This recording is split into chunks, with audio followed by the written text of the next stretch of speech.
ሰላም ጤና ይስጥልኝ ክብራትና ክብራን ተመልካቾቻችን እንደምን ውላችኋል። ከከፋ ቴሌቪዥን የሰዓቱን ዜና ይዘንላችሁ ቀርበናል። ከዜናዎቹ ጋር ፍጹም ተሾመና ቀልጣፋ አገልግሎት ለህብረተሰቡ እየሰጠ መሆኑን የከፋ ዞን ከፍተኛ ፍርድ ቤት ገለጸም። ፍርድ ቤቱ በተገባደደው ግማሽ የበጀት ዓመት 1113 የወንጀልና ፍትሐ ብሔር መዝገቦች ላይ ውሳኔ መስጠት መቻሉም ተጠቅሷል። የግማሽ ዓመት የሥራ አፈጻጸም በቦንጋ ከተማ ገምግሟል። ተጨማሪ ያለ የከፋ ዞን ከፍተኛ ፍርድ ቤት ፕሬዝዳንት አቶ መንግስቱ ከበደ መድረኩን በንግግር በከፈቱበት ወቅት እንዳሉት ፍርድ ቤቶች ለዜጎች ፈጣንና ቀልጣፋ አገልግሎት በመስጠት ሰብአዊና ዲሞክራሲያዊ መብቶች እንዲከበሩ ሚናቸው የጎላ መሆኑን ተናግረዋል። ይህንን ወደ ተሻለ ደረጃ ማድረስ ደግሞ የዳኞችና የባለድርሻ አካላት ሚና ወሳኝ በመሆኑ ከፍርድ ቤቶች ጎን እንዲቆሙም መልእክታቸውን አስተላልፈዋል። በዚህም በዞን ከፍተኛ ፍርድ ቤት ደረጃ በወንጀል 402 መዝገብ፣ በፍትሐ ብሔር ደግሞ 711 በጥቅሉ 1113 መዝገቦች ላይ ውሳኔ ማስተላለፍ መቻሉን በሪፖርት ተመላክቷል። ካለፈው የግማሽ ዓመት አፈጻጸም ጋር ሲነጻጸር በ56 የወንጀል መዝገብ ዝቅ ማለቱ የተገለጸ ሲሆን በፍትሐ ብሔር ደግሞ 160 መዝገቦች ከፍ ማለቱን ለማወቅ ተችሏል። በከፍተኛ ፍርድ ቤት ደረጃ በወንጀልና ፍትሐ ብሔር ፍርድ ውሳኔ ቅጣት 232221 ብር ወደ መንግስት ካዚና ገቢ ማድረግ መቻሉም በሪፖርቱ ተጠቅሟል። ፍርድ ቤቱ የመዝገብ ማጥራት አቅሙን በሚመለከት ከተቀመጠለት እቅድ በላይ ማጥራት መቻሉ የተመለከተ ሲሆን ይህም የተገልጋይን እርካታ መጠን እንደሚያሳድግም ለማወቅ ተችሏል። በተቀመጠው ስታንዳርድ መሰረት የዳኛና መዝገብ ጥምርታው ተመጣጣኝ በመሆኑ በበጀት ዓመቱ ግማሽ ዓመት ለማየት የታቀደውን እቅድ ለማሳካት ምቹ አጋጣሚ በመሆኑ ቀልጣፋና ፍትሐዊ እንዲሁም ወቅታዊ ውሳኔ መስጠት የሚያስችል ሆኖ መገኘቱም ከቀረበው ሪፖርት ለመረዳት ተችሏል። በመድረኩ የተሳተፉ መዋቅሮችም ሪፖርታቸውን በማቅረብ የጋራ ውይይት ተደርጎበታል። በአንዳንድ መዋቅሮች የተመደበላቸው በጀት በወቅቱ መድረስ አለመቻሉ ለተዘዋዋሪ ችሎት ተግባር አዎንታዊ ተጽዕኖ እንዳሳደረ ጠቅሰው በተመሳሳይ የሰው ኃይል አለመሟላትና ሌሎችም ተነስተው ውይይት ተደርጎባቸዋል። በከፋ ዞን ቢጣ ወረዳ በአንደኛ ዙር መስኖ 2020 ሄክታር ማሳ ሽንኩርት እየለማ እንደሚገኝ የቢጣ ወረዳ ግብርና አካባቢ ጥበቃና ህብረት ስራ ልማት ጽሕፈት ቤት አስታወቀ። የወረዳ ምክትል አስተዳዳሪና የግብርና አካባቢ ጥበቃ ህብረት ስራ ልማት ጽሕፈት ቤት ኃላፊ አቶ ከፍያለው በቀለ እንደገለጹት በወረዳው በአንደኛ ዙር መስኖ 1849 ሄክታር ማሳ ሽንኩርት ለማልማት ታቅደው 2020 ሄክታር በማልማት የእቅዱን 109 በመቶ ማከናወን መቻሉን ጠቅሰዋል። ይህንን የሽንኩርት ማሳ በሰፊው እያለሙ ለሚገኙ አርሶ አደሮች የውሃ ፓምፕ ድጋፍ ከወረዳው የተደረገላቸው መሆኑን የጠቀሱት ምክትል አስተዳዳሪው አርሶ አደሮች ሰፋፊ ይዞታ የያዙ የሃይማኖትና የመንግስት ተቋማት እንዲሁም የግል ድርጅቶች መሰል ልማቶችን በማልማት ከራሳቸው አልፎ ለሀገሪቱ የምግብ ዋስትና መረጋገጥ የበኩላቸውን አስተዋጽኦ ሊያበረክቱ እንደሚገባም አመላክተዋል። እየለማ ያለው ሽንኩርት ሲሰበሰብ በወረዳው ገበያን በማረጋገጥ በኩል ሚናው የጎላ መሆኑን የወረዳው መንግስት ጉዳዮች ኮሚኒኬሽን ጽሕፈት ቤት ዘግቧል። በዓለም አቀፍ ደረጃ ለ26ኛ ጊዜ በሀገራችን ደግሞ ለ14ኛ ጊዜ ብዝሃነትን መኖር በሚል መሪ ሀሳብ የአብሮነት ቀን በቦንጋ ዩኒቨርሲቲ በተለያዩ ስፖርታዊ ሁነቶች ተከበረ። ምህረት ብርሃኑ ትንታኔውን አሰናድታለች። ከቀናት በፊት የባህልና ስፖርት ሚኒስቴር ዴኤታ ወርቅነሽ ብሩ፣ የትምህርት ሚኒስቴር ሚኒስትር ዴኤታ ኮራ ጦሸኔ እና የሃይማኖት ተቋማት ጉባኤ ጽሕፈት ቤት ተወካይ ተስፋዬ ውብሸት በዓሉን አስመልክቶ መግለጫ መስጠታቸው የሚታወስ ነው። በዚህም የአብሮነት ቀን ሲከበር ብዝሃነትን በሚያጎላ እንዲሁም በኢኮኖሚ በማህበራዊና ፖለቲካ ጉዳዮች በአብሮነት የዘለቁ እሴቶችን በሚያንጸባርቅ መልኩ እንደሚሆን አሳስበውም ነበር። በዚሁ መሰረት በዓሉ ላይ ንግግር ያደረጉት የቦንጋ ዩኒቨርሲቲ የአካዳሚክ ዳይሬክተር ዶክተር የሪቾ ብርሃኑ እንዳሉት ዩኒቨርሲቲው ብዝሃነትን በሚያጎላ መልኩ ዝግጅቱ መሰናዳቱን ገልጸዋል። አገራችን የብዙ ብሔሮች ብሔረሰቦችና ህዝቦች መገኛ እንደመሆኗ መጠን ላለፉት 3000 ዓመትና ከዛም በላይ አብረን ተቻችለን ተዋደን ተፋቅረን የኖርን አገር መሆናችንን ሁላችን የምናውቀው ነው። ስለዚህ ይህንን አብሮነታችን የበለጠ እያጎለበትን እያሳደግን ወደፊት መሄድ እንድንችል መተጋገዝ መተባበር እንድንችል እንዲሁም ህብረ ብሔራዊ አገር ግንባታ ላይ የራሳችንን ሚና እንድናደርግ ቀኑን ታሳቢ ያደረገን የምንውል ቀን መሆኑን በዚህ አጋጣሚ ልገልጽላችሁ ፈልጋለሁ። የአብሮነትና መተባበር ማሳያ ከሆኑት የስፖርት አይነቶች መካከል የእጅ ኳስ፣ የሩጫና የገመድ ጉተታ በዩኒቨርሲቲው የአብሮነት በዓል ላይ ቀርበዋል።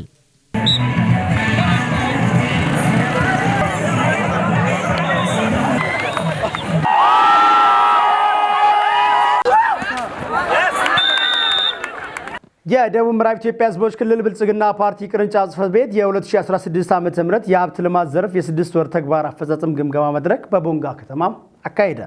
ከቅርንጫፍ ጽሕፈት ቤቱ የተገኘውን ዘገባ ክፍል ያለሙ ያቀርበዋል። የክልሉ ብልጽግና ፓርቲ ቅርንጫፍ ጽሕፈት ቤት ኃላፊ ልዩ ረዳት አማካሪ አቶ ሰይድ ኢብራሂም እንደገለጹት የሀብት ልማት ውጤታማ ይሆን ዘንድ የዘርፉ አመራሮች በቁርጠኝነት ሊሰሩ ይገባል። የፓርቲውን የገቢ አቅምና የሀብት ምንጭ በማሳደግ የፓርቲያችንን ግብ ከዳር ለማድረስ በትብብርና በአንድነት መስራት አለብን ሲሉም አሳስበዋል። የፋይናንስ አሰራር ስርዓት ብልሹነት እንዳይገጥም ግልጸኝነትና ተጠያቂነትን በተላበሰ አኳኋን መስራት እንደሚገባም አስገንዝበዋል። የፓርቲው የሰው ኃይል ልማት መምሪያ ኃላፊ አቶ አክሊሉ ኃይሌ የዘርፉን የ6 ወር ሪፖርት ባቀረቡበት ወቅት እንደገለጹት የዘርፉ አመራሮችና ባለሙያዎች ለሀብት ልማት እቅድ ተግባራዊነት በትብብርና በመተጋገዝ በመስራት ለውጤታማነቱ መትጋት ይኖርብናል ብለዋል። የፓርቲውን እሳቤዎችና ፕሮግራሞች ለማሳለጥ ወጥ የሆነ የመረጃ አያያዝና አጠቃቀምን መሰረት ያደረገ አሰራር አጠናክሮ በማስቀጠል የዘርፉን ተግባራት ፈጣንና ተደራሽ ማድረግ ይኖርብናል ነው ያሉት አቶ አክሊሉም። የመረጃ ሀብትነትን በውል በመገንዘብ የአባላቱንና የአመራሩን መረጃዎች በተደራጀ ሁኔታ ሰንዶ መያዝ እንደሚያስፈልግም ገልጸዋል። የዘርፉ አመራሮችና ባለሙያዎች የፋይናንስ ስርዓቱን የአሰራር መመሪያ ተከትለው መስራት ይገባል ያሉት የፋይናንስ አስተዳደር መምሪያ ኃላፊ አቶ ደመላሽ ደስታ ጤናማ የሆነ የፋይናንስ ስርዓትን ለመፍጠር ትኩረት ሰጥቶ መስራት ይገባል ሲሉ አሳስበዋል። አመራሩ ባለፉት 6 ወራት ከተስተዋሉ ተግዳሮቶች ትምህርት በመውሰድ የቀሪ ወራት እቅድን ተግዳሮቶችን በማረም ተግባራዊ ማድረግ ይገባዋል ብለዋል። በጅማ ከተማ 10,000 ካሬ ሜትር ይዞታል ላልተገባ ጥቅም በመዋል መንግስትን ከ60 ሚሊዮን ብር በላይ አሳጥቷል የተባሉ ተከሳሾች በ15 ዓመት ጽኑ እስራትና የገንዘብ መቀጮ እንዲቀጡ የጅማ ዞን ከፍተኛ ፍርድ ቤት የወንጀል ችሎት ወሰነም። ተጨማሪውን ተከታትለን እንመለስ።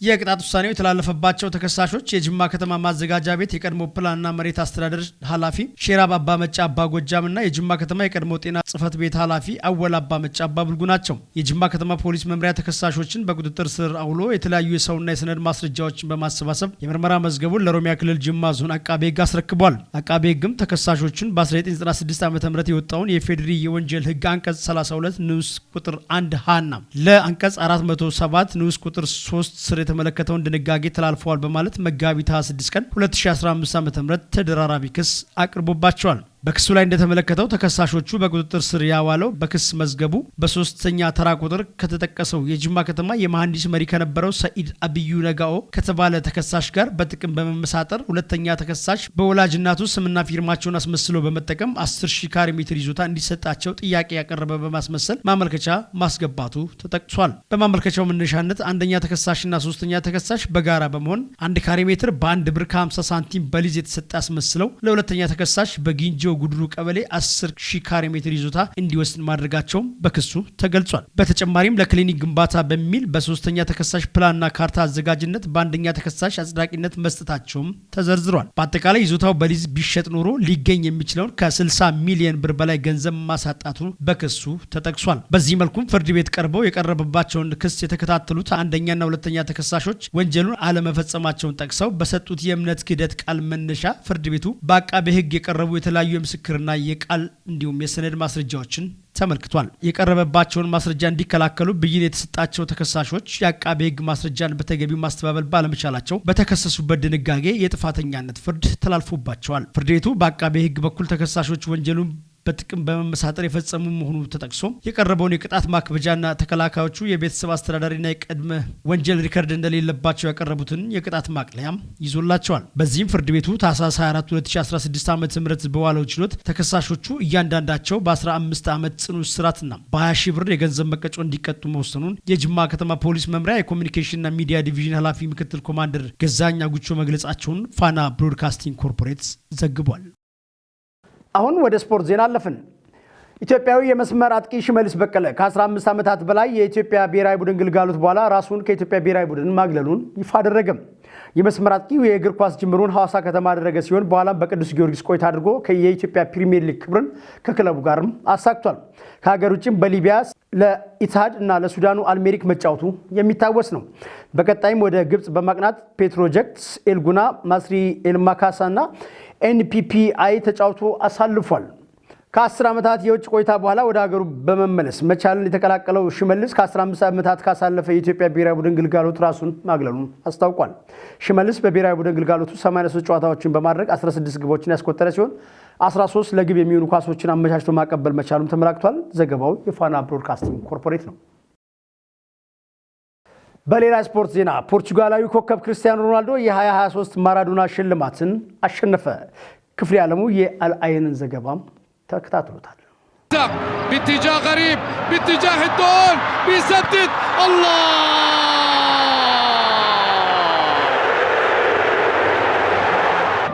ክርስቲያኖ ሮናልዶ የፒኤስጂውን ክሊያን ምባፔ የባየር ሙኒኩን ሃሪኬን እና የማንቸስተር ሲቲውን ኤርሊንግ ሃላንድ በመብለጥ ነው የዓመቱን ይወስዳል ተብሏል።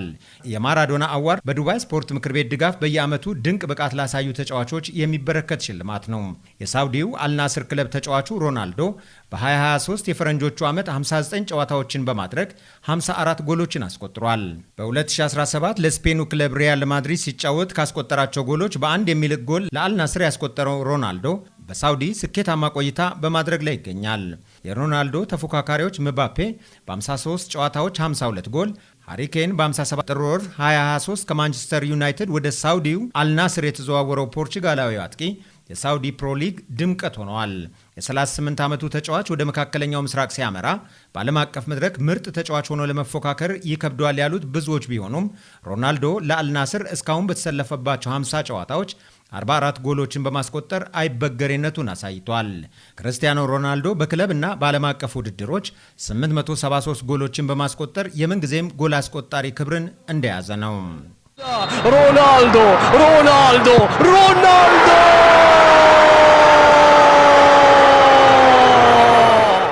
ክብራትና ክብራን ተመልካቾቻችን እስካሁን ስትከታተሉ የነበረው ዘገባ ይህንን ይመስል ነበር። ቀሪ የከፋ ቴሌቪዥን መረጃዎችና ፕሮግራሞች ጋር አብራችሁ እንድትቆዩ እየጋበዝን ዜናዎቹን ፍጹም ተሾመ ለእናንተ ይዤላችሁ ቀረብኩ።